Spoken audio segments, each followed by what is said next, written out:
Hello दोस्तों, आप सभी का स्वागत है हमारे YouTube channel Ayush study point पर। तो आज हम बात करेंगे जीके के मोस्ट इंपॉर्टेंट क्वेश्चंस। जो टॉपिक रहेगा समान विज्ञान मतलब जनरल साइंस के, इसमें 1000 क्वेश्चंस आपको मिलेंगे। तो ये पार्ट 1 है। हर पार्ट में आपको 30-30 क्वेश्चंस मिलेंगे। ये बोर्ड और कॉम्पिटेटिव एग्जाम के लिए बहुत ही इंपॉर्टेंट क्वेश्चंस इसमें आपको मिलेंगे। अगर आप हमारे चैनल पर नए हैं तो कृपया चैनल को सब्सक्राइब कर लें, जिससे आने वाली वीडियो आपके पास तुरंत पहुँच जाए। अगर आप हमारे इंस्टाग्राम, फेसबुक, टेलीग्राम या ट्विटर से जुड़ना चाहते हैं तो आप आयुष स्टडी पॉइंट से जुड़ सकते हैं। अगर वीडियो आपको अच्छा लगा तो प्लीज़ लाइक, सब्सक्राइब और उन दोस्तों के साथ शेयर करें।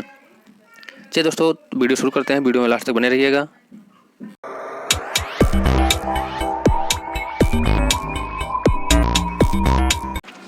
चलिए दोस्तों, वीडियो को शुरू करते हैं। तो मेरा पहला प्रश्न है, जीव तथा जंतु विज्ञान के जनक हैं। जीव तथा जंतु विज्ञान का जनक कौन है? तो इसका जीव तथा जंतु विज्ञान के जनक हुए हैं फादर ऑफ बायो और अरस्तु हैं। चलिए दोस्तों, दूसरे प्रश्न की तरफ चलते हैं। मेरा दूसरा प्रश्न है, जीव विज्ञान शब्द का प्रयोग सर्वप्रथम किसने किया था? तो जीव विज्ञान का प्रयोग सर्वप्रथम लेमार्क, जो फ्रांस के, एवं टेविजनेस, जो जर्मनी के हैं, उन्होंने किया था।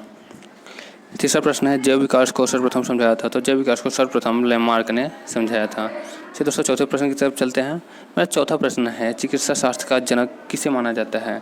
तो जो है चिकित्सा शास्त्र का जनक और हिप्पोक्रेट्स को माना जाता है। मेरा पांचवा प्रश्न है, वनस्पति विज्ञान का जनक है। मतलब वनस्पति विज्ञान का जनक कौन है? तो वनस्पति विज्ञान के जो जनक हैं उनका नाम है थियोफ्रेट्स। छठा प्रश्न है दोस्तों, रसायन विज्ञान का जनक कौन है? Father of chemistry. तो इसका आंसर है, फादर ऑफ केमिस्ट्री जो है वो लेवजियर को कहा जाता है। तो दोस्तों, सातवें प्रश्न की तरफ चलते हैं। मेरा सातवां प्रश्न है, मानव का विकास इतिहास परंपराओं से संबंधित विषय क्या कहलाता है? तो मानव का विकास इतिहास परंपराओं से संबंधित विषय जो कहलाता है उसका नाम है एंथ्रोपोलॉजी। चलिए दोस्तों, आठवें प्रश्न की तरफ चलते हैं। तो गैसों के विसरण का नियम का प्रतिपादक, मतलब गैसों का नियम का जो विसरण है उसका प्रतिपादक किसने किया था? तो गैसों के नियम के विसरण का प्रतिपादक और ग्राम ने किया था। ग्रहों के गति का नियम का प्रतिपादक किसने किया था? जो ग्रह हैं उसके नियम गति के नियम का प्रतिपादन जॉन्स केल्पर द्वारा किया गया था। चलिए दोस्तों, 10वां प्रश्न की तरफ चलते हैं। मैं 10वां प्रश्न है, E=mc²।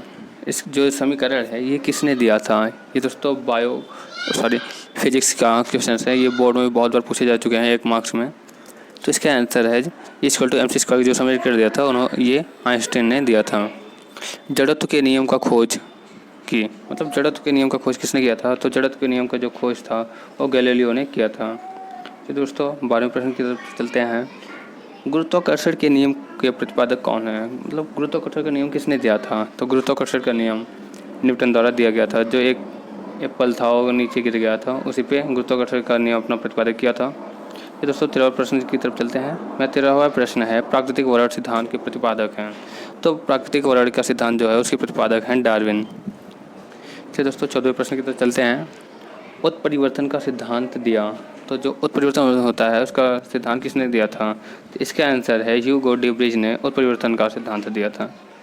दोस्तों, 15वां प्रश्न है, नेचुरल सेलेक्शन का सिद्धांत किसने दिया था? तो नेचुरल सेलेक्शन का जो नियम था वो डार्विन ने दिया था। चलिए दोस्तों, 16वें प्रश्न की तरफ चलते हैं। मेरा 16वां प्रश्न है, विकास के सिद्धांत के प्रतिपादक जो हैं वो किसे कहा जाता है? तो विकास के सिद्धांत का प्रतिपादक जो होता है वो चार्ल्स डार्विन को कहा जाता है। 17वां प्रश्न है, अनुवांशिकी के जनक हैं। तो अनुवांशिकी के जनक ग्रेगरी जॉन मेंडल हैं। इन्होंने मटर के पौधे का अनुवांशिकी में परिवर्तन किया था, मतलब मटर के पौधे का प्रयोग किया था। 8वां प्रश्न है, मेंडल ने अपने प्रयोग के लिए चयन किया था। दोस्तों आगे ना ये प्रश्न, तो जो है मेंडल ने अपने प्रयोग के लिए मटर के पौधे का उपयोग किया था। चलिए दोस्तों, 19वें प्रश्न की तरफ चलते हैं। मेरा 19वां प्रश्न है, अनुवांशिकता के विज्ञान को अनुवांशिक मतलब जेनेटिक्स कहा था? मतलब किसने कहा था अनुवांशिकता के विज्ञान को जेनेटिक्स? तो इसका आंसर है W वाटसन ने कहा था। मेरा 20वां प्रश्न है, अनुवांशिकी उत्परिवर्तन होता है। तो जो अनुवांशिकी उत्परिवर्तन होता है ये क्रोमोसोम में होता है।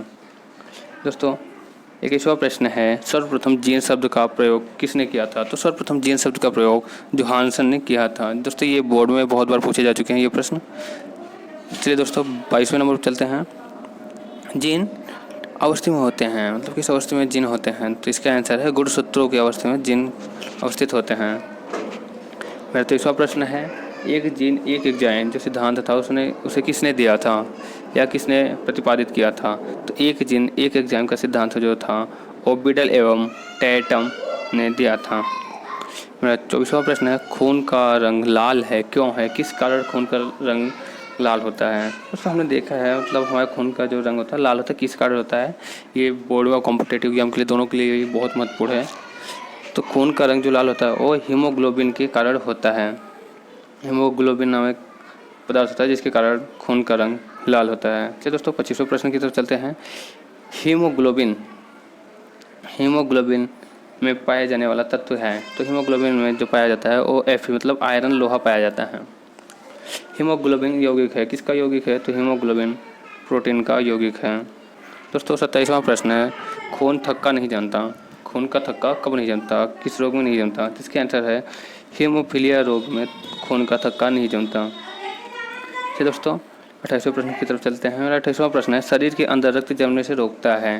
जो हमारी बॉडी है उसमें रक्त का थक्का बनाने से क्या रोकता है? तो हिपैरिन नामक एक प्रोटीन होता है जो हमारे ब्लड को थक्का बनने से रोकता है। 29वां प्रश्न है, हिपैरिन नामक प्रोटीन उत्पादन होता है तो कहाँ पे होता है? ये यकृत में होता है। 30वां प्रश्न है, रक्त का अध्ययन क्या कहलाता है? जो हम ब्लड का स्टडी करते हैं तो उसका अध्ययन क्या कहलाता है? तो रक्त का अध्ययन हेमाटोलॉजी कहलाता है। चलिए दोस्तों आज के लिए बस इतना ही, मिलते हैं अगले वीडियो में आपसे।